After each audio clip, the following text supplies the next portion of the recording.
persons with disability, more than 9.8 lakh voters above the age of 80 years, and out of which 10,000 voters are centenarians. And there are 4.6 lakh first-time voters between the age group of 18 and 19. Friends, there are, after the subsequent to the provision of 4 qualifying dates, all the young voters who attained the age of 18 years between the 1st of January 2022 to 1st October 2022 got the chance to get themselves enrolled. I am very happy to inform that with this amendment, 3,24,422 additional new voters in the state shall be able to cast their vote in the election for the first time. आप अवगत हैं कि निर्वाचन आयोग की पहल पर जो गत वर्ष कानून में बदलाव किया गया था, उसके बाद से 4 क्वालिफाइंग डेट संभव है। तो इमेजिन अगर ये संभव नहीं होता तो जो ये 3,24,000 नए वोटर्स हैं इस बार मतदान नहीं दे पाते और इनको इंतजार करना पड़ता 1 जनवरी 2023 की क्वालिफाइंग डेट्स का। सो अब इनका नामांकन हुआ है तो I am sure they will come and vote also, for which we are taking extra efforts which I will connect to you later. Coming to the polling stations, मतदाताओं के साथ एक्चुअली हमारे एंगेजमेंट के 2 सबसे महत्वपूर्ण जगहें हैं। एक जब हम उन्हें वोटर बनाते हैं और एक जब वो वोट डालने के लिए पोलिंग स्टेशंस पर आते हैं। तो how is the ambience in polling station and how much is the ease of voting, that's what is another criteria that we very seriously look at. We have instructed all the COs and DOs to visit major polling stations personally and ensure that all facilities are available there. Total polling stations की संख्या 51,782 है और हर polling station पर average 948 polling stations होंगे। राज्य में स्थापित मतदान स्थलों में से एटलीस्ट 50% मतदान केंद्रों पर, that means 25,891. These figures are also given in the presentation which is happening and we'll provide a copy to you. इन सब स्थानों पर वेबकास्टिंग की व्यवस्था होगी। मुख्य निर्वाचन अधिकारी और जिला निर्वाचन अधिकारी लगातार इसकी मॉनिटरिंग करेंगे अपने अपने कंट्रोल रूम में। Sector magistrates will also visit on the day of polling and before that also the polling stations. Friends, सभी पोलिंग स्टेशंस पर assured minimum facility like drinking water, waiting area, electricity, ramps, toilets would be provided. No polling station would be on the first floor, they will all be on the ground floor.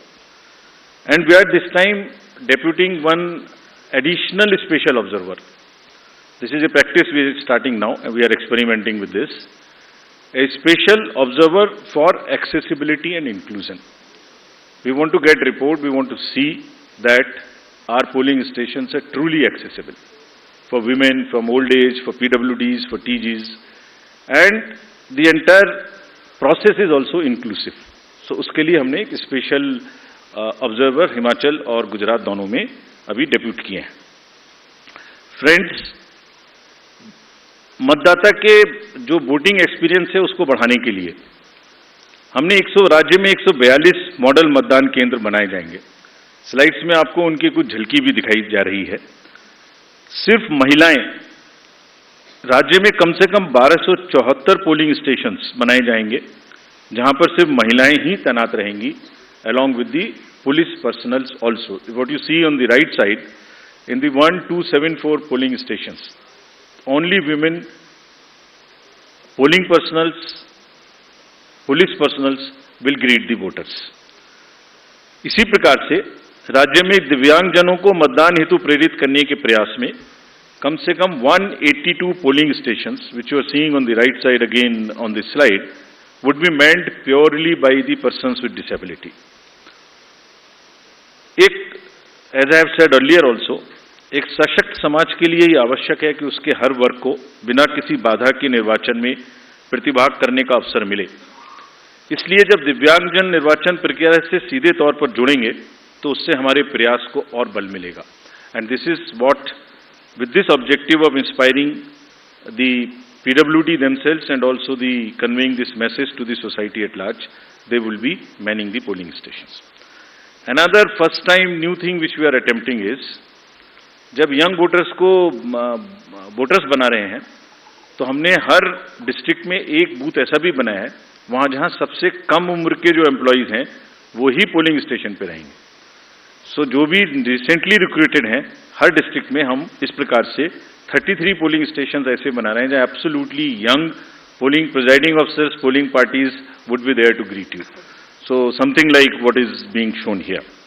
And this is again with our objective of encouraging the youth, telling them that you are not only have to get registered yourself, you have to manage the elections and you have to come and vote also. Friends, in this respect, we like to give you some unique polling stations also. ECI, as you know, has always been working towards this objective of inclusive and accessible elections. For example, there is no polling station or a building in the polling station 69. For example, आमची तरुणाई होती आहे. आज ज्या प्रकारचे startup तयार होतात, एक एक स्टार्टअप हजारो तरुणांना त्या ठिकाणी एम्प्लॉयमेंट देत आहे आणि एक प्रकारे स्टार्टअप कॅपिटल आता आपला महाराष्ट्र झालाय. देशामध्ये जे 80,000 रजिस्टर्ड स्टार्टअप आहेत त्यातले 15,000 रजिस्टर्ड स्टार्टअप हे त्या महाराष्ट्रामध्ये जो नंबर देशातला सगळ्यात मोठा आहे, त्यामुळे सर्वात जास्त स्टार्टअप आपल्या महाराष्ट्रामध्ये आहेत. आणि एवढंच नाही तर हे स्टार्टअप जेव्हा मोठे होतात आणि हजारो कोटीचे होतात त्यावेळी त्याला युनिकॉर्न आपण म्हणतो.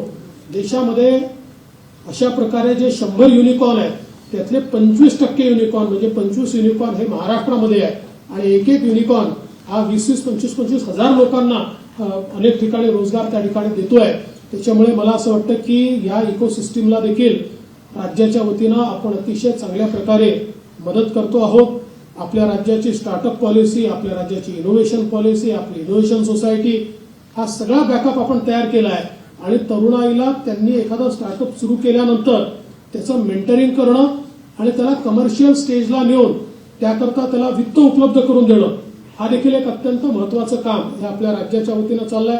यासोबत वेगवेगळ्या महामंडळांच्या माध्यमातून आमच्या तरुणांना स्वयंरोजगाराकरता देखील मोठ्या प्रमाणात आपण मदत करतो, ज्यातनं त्यांना आपल्या पायावर देखील उभं होता येईल. आणि मला विश्वास आहे की येत्या काळामध्ये आमची जी तरुणाई आहे या तरुणाईला खूप मोठ्या प्रमाणात गेनफुली एम्प्लॉय करण्याचं काम हे आपलं राज्य सरकार या ठिकाणी करेल. आज या निमित्ताने ज्या सर्व लोकांना आपण आजचं नियुक्तीपत्र देतोय त्या सर्वांचं मी अभिनंदन करतो आणि त्यांना विनंती देखील करतो की आपण शासकीय नोकरीमध्ये आला. शासकीय नोकरी ही सेवा आहे.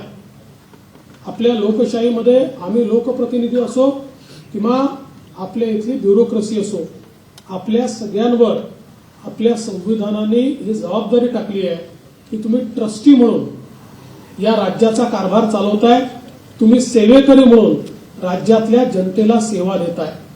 त्यामुळे आपल्याकडनं माझी अपेक्षा आहे की आपला हा सेवेचा भाव कधी कमी होणार नाही.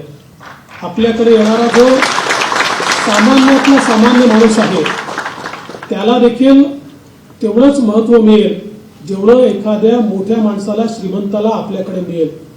सामान्य माणसाला सरकारी अधिकाऱ्याकडे, कर्मचाऱ्याकडे जाताना कुठली लाज वाटणार नाही, कुठलं भीती वाटणार नाही, आपल्याला कशी ट्रीटमेंट मिळेल अशा प्रकारचे एक त्याच्या मनात भाव येणार नाही याची काळजी आपल्या सगळ्यांना घ्यायची आहे. आणि सगळ्यात महत्वाचं काही असेल तर आपल्याला माहिती आहे की आपल्या देशाच्या विकासामध्ये सगळ्यात मोठा अडसर जर काही असेल तर तो भ्रष्टाचाराचा अडसर आहे. आणि त्यामुळे शासकीय कर्मचारी म्हणून आपल्याला या भ्रष्टाचारापासून कसं दूर राहता येईल याचाही प्रयत्न आपण केला पाहिजे. अतिशय ट्रान्सपरंट पद्धतीनं येत्या काळामध्ये ही जी आता आमची नवीन पिढी शासकीय सेवेत येते त्यांनी काम करावं. माझ्या तुम्हाला खूप खूप शुभेच्छा आहेत. तुम्ही खूप पुढे जा, प्रगती करा. तुम्हाला तुमच्या कामामुळे मोठ्या प्रमाणात बढती मिळाली पाहिजे अशी ईश्वरचरणी प्रार्थना करतो आणि आपल्या सर्वांचं अभिनंदन करून माझे 2 शब्द संपवतो. जय हिंद, जय Maharashtra. And as we always say, whatever we are today, we are because of our senior citizens. And in this phase, in this round, there are 9.89 lakhs senior citizens, senior voters, 80 plus, और लोकतांत्रिक प्रक्रिया में भाग लेकर वो भारतीय लोकतंत्र को सुदृढ़ करने के अपने जोश और समर्पण से देश के युवाओं के सामने एक उदाहरण पेश कर रहे हैं, और इसीलिए वो युवाओं को भी आगे बढ़ चढ़कर मतदान में हिस्सा लेना चाहिए। Friends, similarly, Commission is emphasizing on the empowerment and participation of all our persons with disabilities.